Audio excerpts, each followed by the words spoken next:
Shalom YouTube, it's the Sparkle Queen and I'm back with another video. Now, I've come back to talk about this topic because it's something that everybody goes through, and that is slander. And slander that is brought by through gossiping to defame another person's character. And I felt like because I have dealt with this in the past and I've dealt with it in some recent months, I think it's something that I would like to discuss with the YouTube.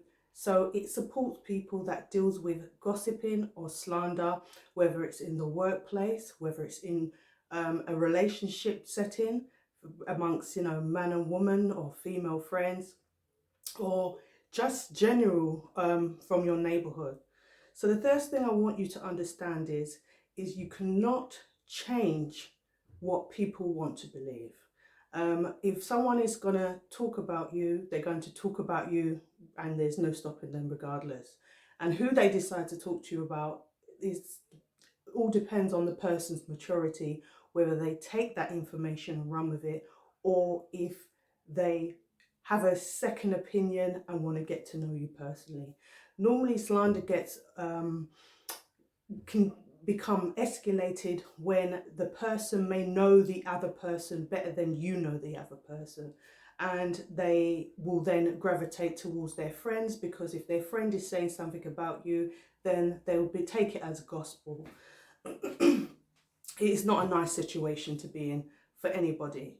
So the second thing I want to say to you is that if you say you're in a position or in the neighborhood and someone is slandering you, and you may not necessarily know this person, you can ignore it, and because information, depending on what's been said, can die down. Sometimes with gossip and slander, it's just a case of, oh, you never guess what, and then it kind of floats away. But if it's something that's growing and growing, and you're finding that people that you're coming into contact with after this gossip is not interacting with you, then it's important for you to decide how you want to handle it. Now, you may decide that you want to approach the person. And my opinion, never drink the tea while it's hot. So if you know that you've heard something or something's gotten back to you, your first reaction is to probably feel hot under the collar. And that is a natural reaction to have. But never approach that person when you're at a place where you're matching their low vibrational energy. Approach them when you've calmed down and you attack it from a standpoint where you're in charge and in the driving force of that conversation. And that will go by trying to get them to tell you exactly what's been said. Now, probably 99% of the time, that person, which is a coward, will not say they've said something. They probably lie and say that they never said anything, because most people that gossip do it for a motive, and to confront that motive is of really a malicious intent, to draw people away from themselves. Some people do it to bring more friends to themselves, just to, some people gossip and don't even know why they're gossiping or why they're spreading information. And secondary information may have some truth, but not everything is of truth. They don't come to you because those people probably don't even really want to know the truth. They're just involved in it because they are low vibrational people at the end of the day. And when people are that low vibrational, they're more really carrying out the work of their father, and that is Satan, because that is the type of energy that comes from that side, and it doesn't come from God. So you may want to approach them, and you may want to ask them exactly what's been said. And if you can get something from them, you need to really kind of, because these people are dodo birds, you have to tell them, do you realize that ask them what their motive is. That's actually number 2, ask them what their motive is after when they tell you what they're saying, because what was the intent behind telling people something personal about you? And you may get garbage, because like I said, these things are done for little less than nothing. It could be social climate. If it's in the workplace, it could be to the fact that they may be jealous of you, and you may have taken a position they think they want, they think you're going to get, or you have gotten, and they may be privy to something. Sometimes slander are straight lies, just to defame your character. They may not have any truth to them. And when that's even worse, when someone goes out of their way to make a bull-faced lie about you, and it will show you the type of person you're really dealing with, to be honest with you, because not only is their mouth dangerous, but they will go to any extent. And those people are of the children. You know their father is Satan. When they go to that extent just for, a position and to try and stop the other workforce from liking you, that person has got other issues going on, but they still should be approached. And if you feel like in your workplace you don't really want to approach them by them yourself, you can actually go to your HR or your supervisor, second deputy manager, and ask to have a mediation amongst everybody. So therefore, it's not just your word against theirs. So be tactile when it comes to, in your professional world, how you handle it, and try not to approach that person one-on-one, because you don't want, if that person can lie on you, you do not want to put them in a position where they can actually have more access to say you've said or you've done. So always try and have a mediator in a position that's higher over that person. Number two, or is it number three? I would say if this is a case that it's somebody like in a relationship, sometimes we can date somebody, and when the relationship is over, someone is bitter, and that person then starts to talk private, intimate things within that relationship just to try and defame your character. And when that happens, still do the same thing. You can really and truly, if it's a partner, an old person that you've been with and you're no longer together, that can normally be ignored, but it depends on the level of slander that they are. And you can approach them and let them know that if they continue to talk about you in this kind of way, which is a defamation of character, you will carry them to court. And it'd be good to get evidence, or to have a witness, or to get a witness statement on that, especially for the people that may have come and told you. So, there are ways of handling it, because even though it may not seem like a big deal, they do destroy people's character, and they do stop other people to talking to that person, and it creates them to be isolated. And sometimes when people do this, especially people that's just a bit silly, they don't realize the bigger implications that they're causing for somebody that is totally innocent, really and truly, and but they are being treated or spoken about, slandered, defamation of character in this way. And we have to also remember, if you're somebody that is a slanderous person, you have to also remember that today is for me, tomorrow is for you, because no one's exempt to being gossiped about. And when you are in that hot seat yourself, you should then reflect, when you gossiped, how you made other people feel, or what implications you could have caused for those people, because you don't see the damage that you're creating when you cause that kind of information.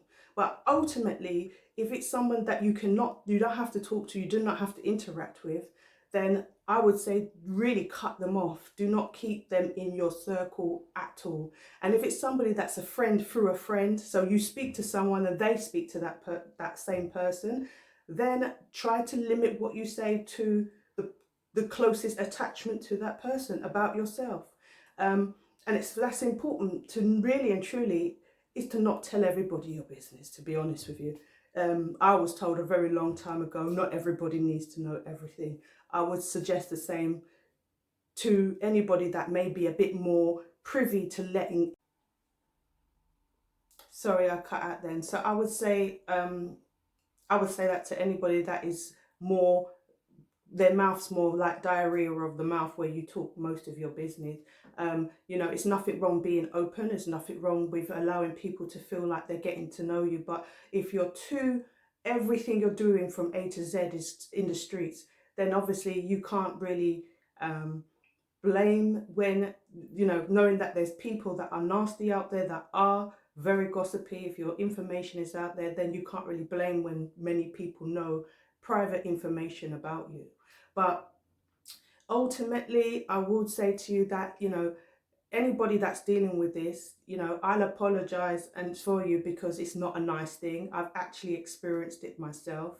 And you tackle it because you've got more than other things going on in your life. It's like it's just an added stress that you don't really need. But you will get to a place where, as small as it is, these things can escalate. You can take action and sort of fight back in your own way. And like I said, approaching them is a big deal. And I would say, if it's particularly if it's escalated, approach them and go in clear-headed and not angry, because you want to make sure that you get your point, you listen to what they have to say and you get your point across, because listening to what they have to say is to find out where the motive is actually coming from. So when you get them together, when you say what you have to say, it should ultimately put a stop to all the crap. And like I said, those type of people, their mentality is probably like a bit childlike. Well, it will be childlike for them to be in that kind of that, and you just find some people are always want to be in other people's business. And some people are offended and will slander you if they feel like you're not even mixing with them, because sometimes it could be like myself. I'm a kind of like, I can be sociable and I can be introverted, and sometimes I'm just on my grind doing what I need to do, and I don't really stop and socialize socially on the street with different people. Even if I see you every day, you might get a hi and that's it. It's not personal, it's got nothing to do with you. However, I have found personally that some people feel like I need to be giving my time and my energy in order for them to like me. But I see it as, I'm not looking for you to like me, I'm looking to do what I've come to do, and I'm about to bounce. So that still can also create, and I'm not saying do that, but that can also create people to not like you.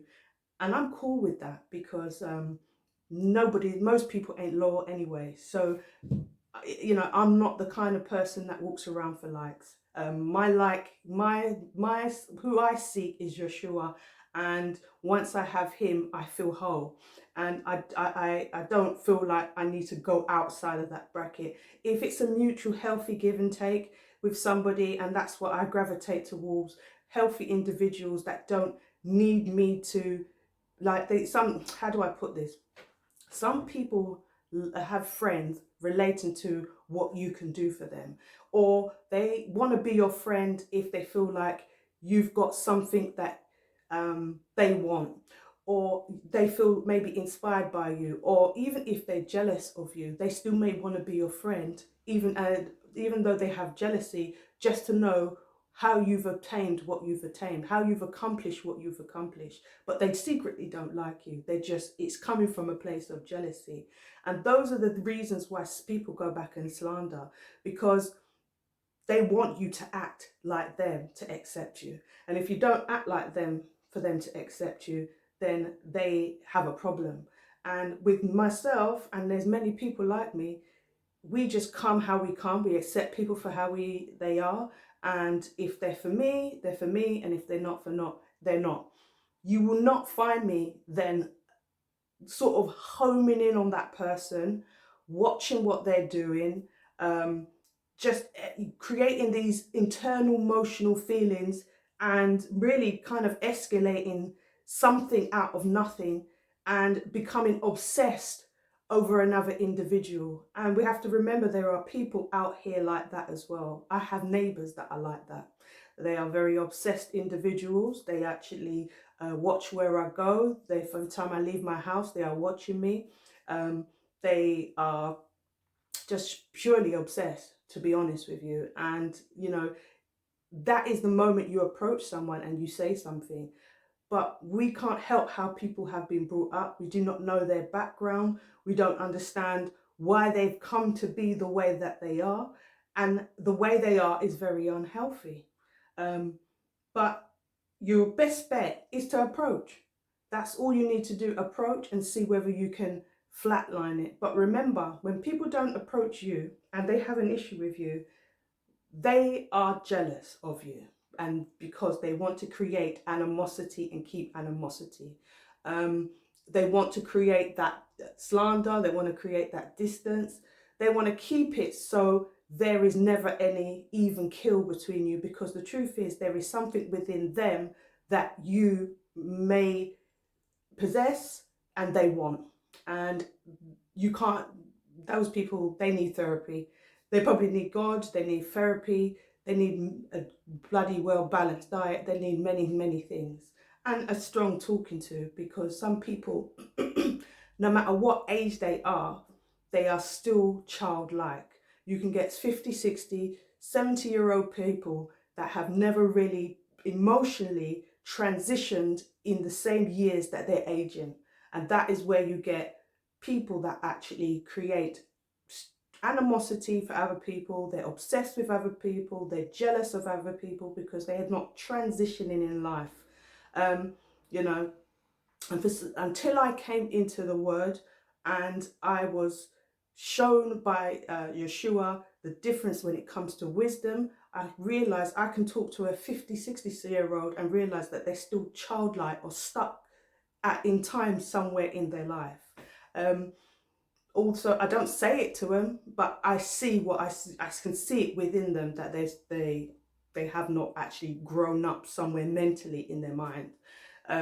So yeah, I don't want to veer off the topic, but I just wanted to give you more characteristics and scenarios about background of people and why they do what they do. And a lot of it is to do with not really having much wisdom and growing with being mentally the same year, being mentally the same year as their actual age. They're not in match with that. So the things that they will do, the things that they will say will be very childlike and low level vibrational energy. And that's where it comes from. Now, I hope this helps. I hope you take my advice if you ever go through this type of thing, whether it's yesterday, now, or tomorrow. Take the advice and handle it the way, the best way that you can. But ultimately, please take some advice and guides from it, because it will help. And if you're into the word, there's Bible scripture that can help you with people that are ultimately bullying you, because that's what it is. Slander is a motive to bullying, to defame, to create you to be isolated and to control the relationship. That's the person doing it, is to control the relationship of other people around you.